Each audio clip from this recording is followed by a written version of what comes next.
Consider this before viewing Conquerors, Alexander the Great. What do you know about Alexander the Great? What made him such a great leader? As you watch the program, think about the concept of strong leadership and identify Alexander's personality traits, strategic abilities, and leadership methods that justify this label.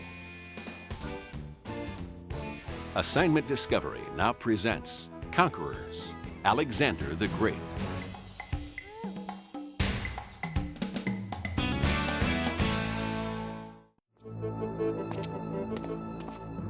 Out of the wilds of ancient Greece, a magnificent empire arose, the heroic vision of one man. In just 13 years, he swallowed up most of the Western world and pushed deep into uncharted territory. He crushed the mightiest powers on earth and was hailed a king, an emperor, even a god. The first true conqueror, Alexander the Great, paved the road to glory.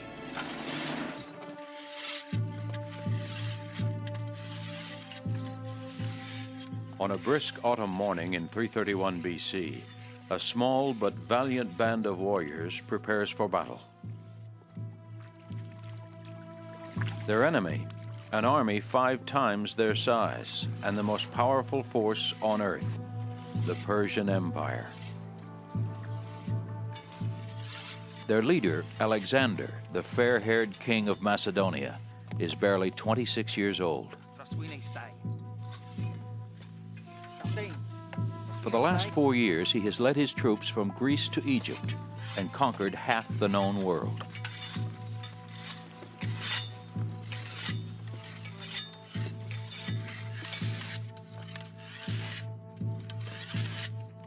But today, his men are uneasy. Already tired and homesick after a 2,000-mile crusade, they now face staggering odds. Still, Alexander is convinced this will be their finest hour. "You are Macedonians," he cries, "protected by Zeus."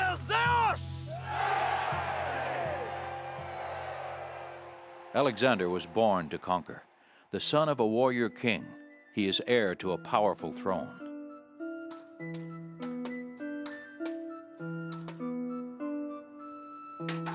His father, Philip of Macedon, was the first to unite Greece's fiercely independent city-states after a century of bitter infighting.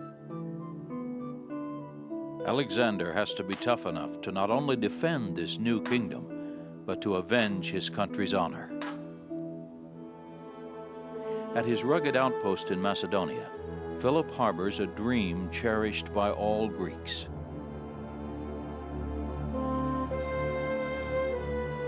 Across the Aegean Sea in Anatolia, now modern Turkey, the long-despised Persian Empire occupies several revered Greek cities, including the birthplaces of Aesop, Pythagoras, and Homer.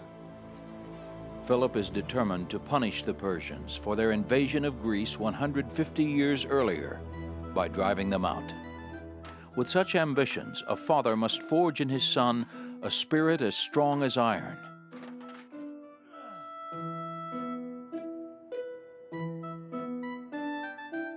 But Philip also knows that a ruler has to have brains as well as brawn.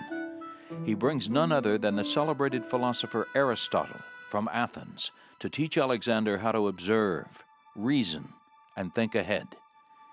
His lessons will make Alexander the first great strategist in military history. But it's an epic poem that fires the boy's imagination. Homer's The Iliad, an account of the Trojan Wars, is mythology with a message.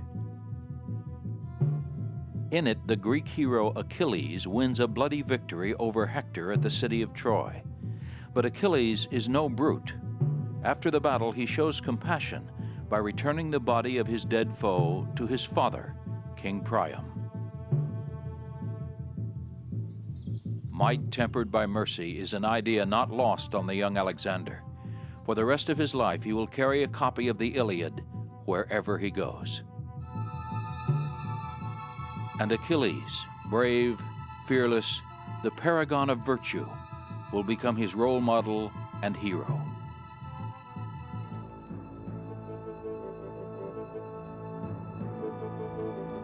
By the time he's 20, Alexander has already gone with his father on several campaigns to strengthen Macedonian rule over the rest of Greece.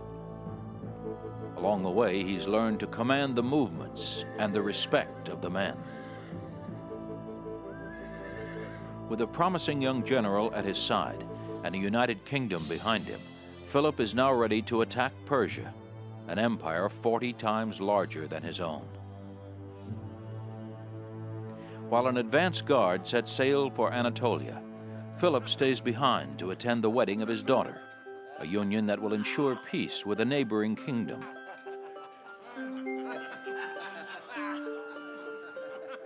On his way to the ceremony, Philip notices an old acquaintance, a former bodyguard.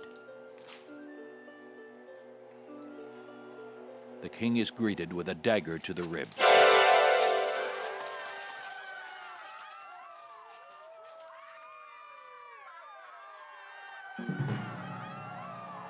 Quickly, soldiers surround the young prince to protect him. Others chase down the assassin and kill him.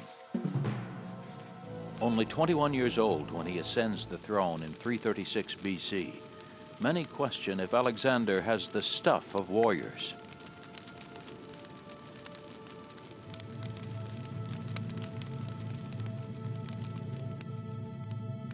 But when a false rumor sweeps through Greece that he's been killed, it ignites a revolt against the new Macedonian ruler. As a warning to other Greeks, Alexander marches south to Thebes, the hotbed of the rebellion. There he strikes ruthlessly. The news spreads quickly. Alexander's conquest even reaches the oracle at Delphi, who declares him invincible. By the time Alexander arrives in Athens, no one dares oppose him. But instead of punishing his enemies, he offers them a proposition. If all of Greece will band together and provide him with soldiers, ships, and supplies, he will fulfill their dream and launch a war to liberate the Greek cities in Anatolia, occupied by the Persians.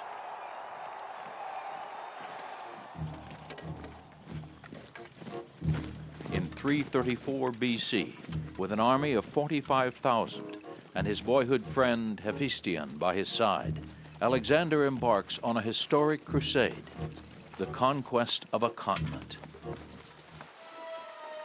To ensure the success of his heroic quest, Alexander makes a pilgrimage to the nearby ruins of the fallen city of Troy and the tomb of Achilles.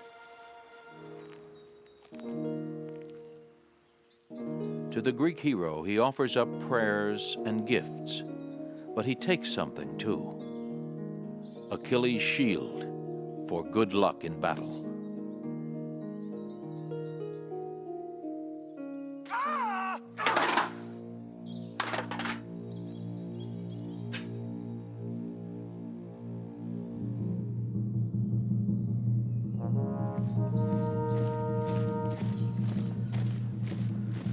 His first chance to brandish it comes unexpectedly soon.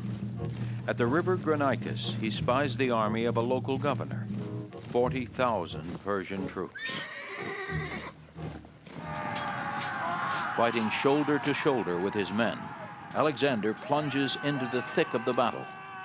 An enemy axe even splits his helmet in two, but the Persians suffer far worse.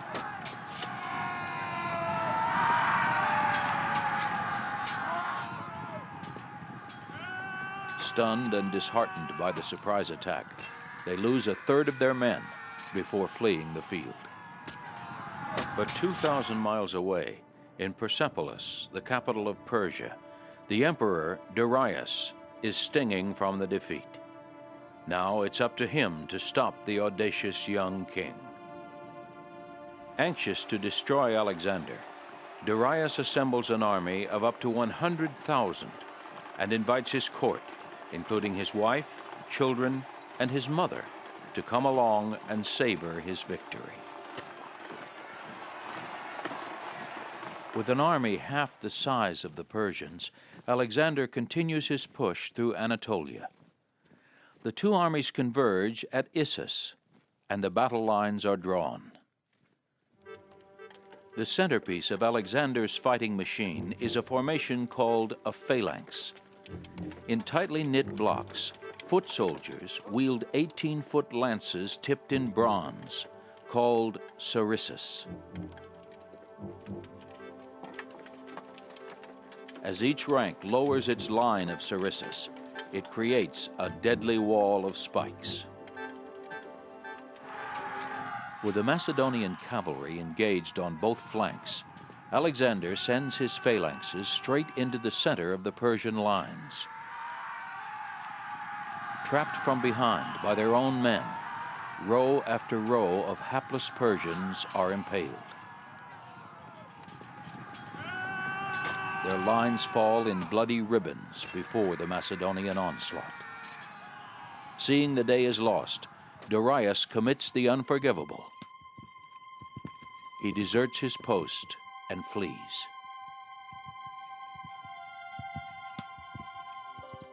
But the field is not the only thing the Persian king abandons. His family has also been left behind. His wife and mother throw themselves at the mercy of their conqueror, but they mistake the taller Hephaestion for the king. Alexander takes pity on the mother. He offers her a place in his entourage. In the days ahead, she personally takes charge of his food and comfort and becomes one of his most loyal subjects.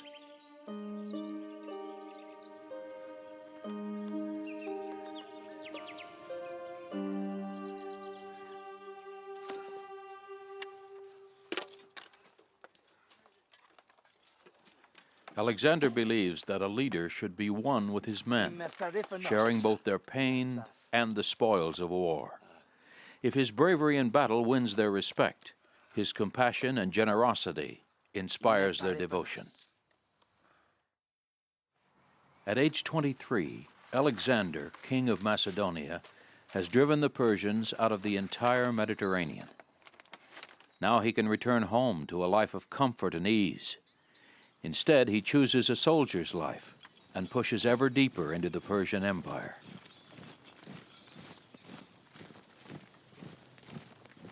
After the battle at Issus, Alexander traveled 500 miles along the coast, through Palestine, across the desert, and is now poised to take Egypt.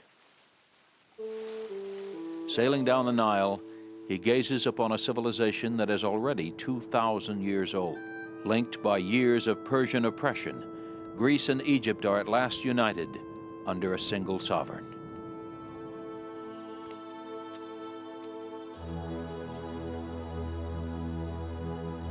In 331 BC, at Memphis, Egypt's capital, Alexander is proclaimed pharaoh. Because his new subjects believe pharaohs are descended from gods, Alexander is regarded as divine.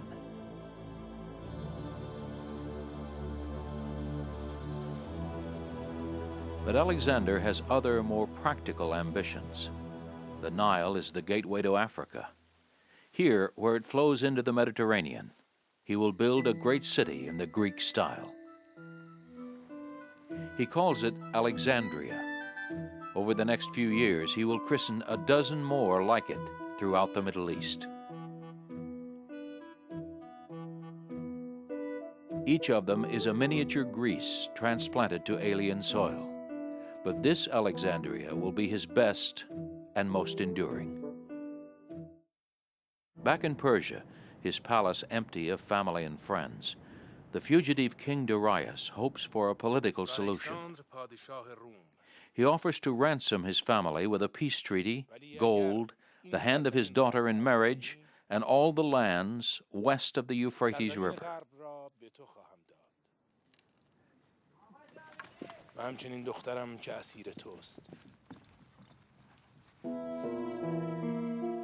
His offer is generous. The Greeks can return home conquering heroes with an empire stretching from the Balkans to Libya and as far east as the Euphrates. One of Alexander's most experienced generals, Parmenion, is delighted by the terms. "If I was Alexander," he urges, "I would accept the truce and end the war without further risk." "So would I," Alexander scoffs, "if I was Parmenion."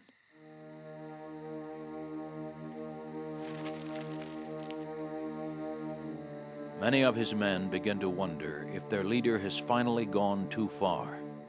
He's gambling all they've won against the weight of the Persian Empire. When the armies meet, the battle will be fought by nearly 400,000 men, but it will hinge on the courage of only one. Alexander has rejected Darius's offer of ransom, setting the two adversaries on a collision course. The Persian king has little choice but to prepare for a decisive confrontation. Summoning all his troops from as far away as India and Afghanistan, he forms one vast imperial army of 300,000 men. The two armies converge at a place called Gorgamila. On the 20th of September, 331 BC, Alexander's forces, some 50,000 strong, march on the full might of the Persian Empire. After years of waiting, these two bitter rivals are finally poised for the ultimate showdown. Alexander signals his troops to turn and charge straight at Darius.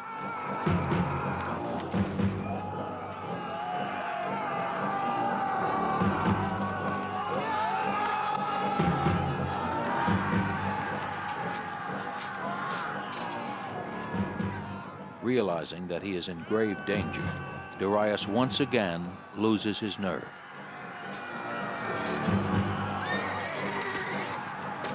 He turns and runs. Abandoned by their king, the Persians can find no reason to continue fighting. The victory belongs to Alexander. In the weeks following Gorgamila, Alexander marches to Babylon, then deep into Persia, to the great fortress city of Persepolis. At last he stands at the very heart of the empire that for more than a century has kept the Mediterranean under its yoke. But the civilization the Greeks scorn as barbaric is actually more advanced and sophisticated than their own. Before their eyes glitter magnificent palaces, ornate statuary, and gold. In Persepolis alone, Alexander reaps 120,000 talents of gold. In today's terms, about $60 billion. He gives much of it to his generals and the soldiers who marched with him all the way from Macedonia. Still, when the final accounting is done, he is the richest man in the world, probably the richest man in history.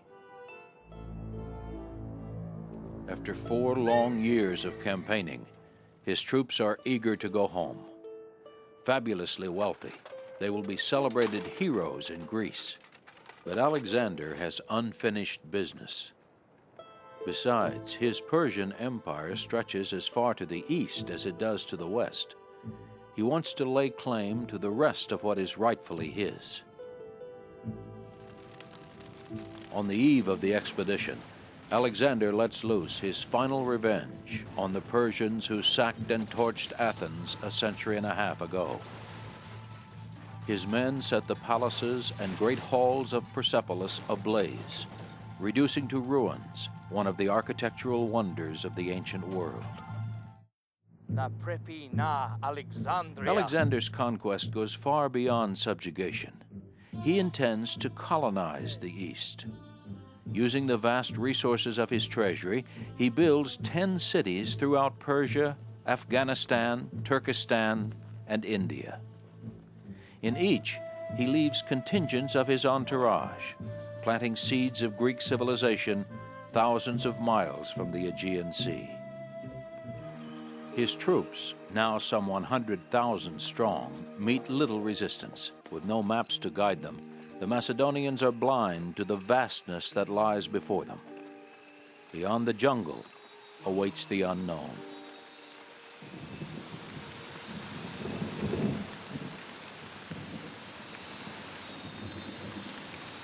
The incessant rains of the monsoon are the last straw. They refuse to go further.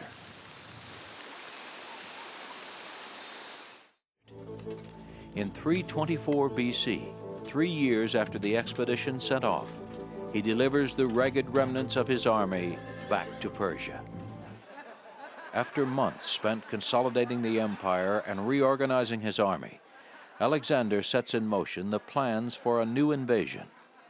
This time he will expand his empire to the west by leading an assault into Arabia, North Africa, Sicily, and Italy. But before he can begin his next conquest, disaster finds the indestructible Alexander's Achilles heel. The man who has survived countless life-threatening battle wounds is struck down by a common disease, malaria.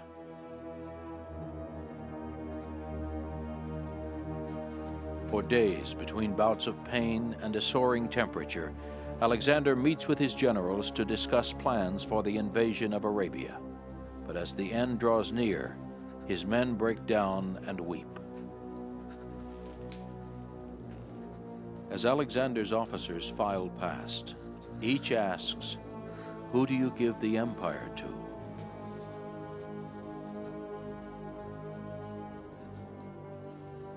"The strongest," is his enigmatic reply.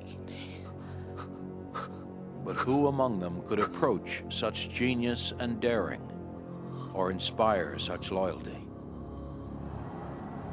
Alexander died on June 10th, 323 BC. After 13 years of fighting, he had conquered 2 million square miles.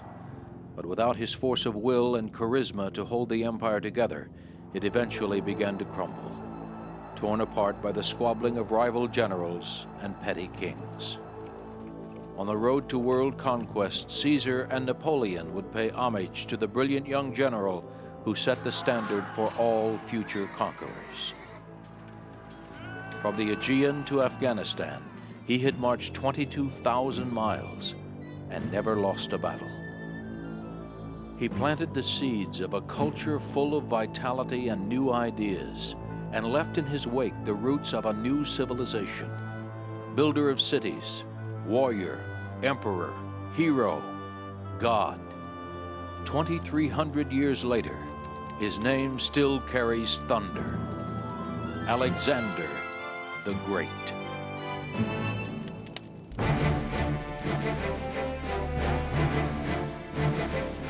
Keep watching. Discussion topics and activity and resources for conquerors. Alexander the Great are up next on Assignment Discovery.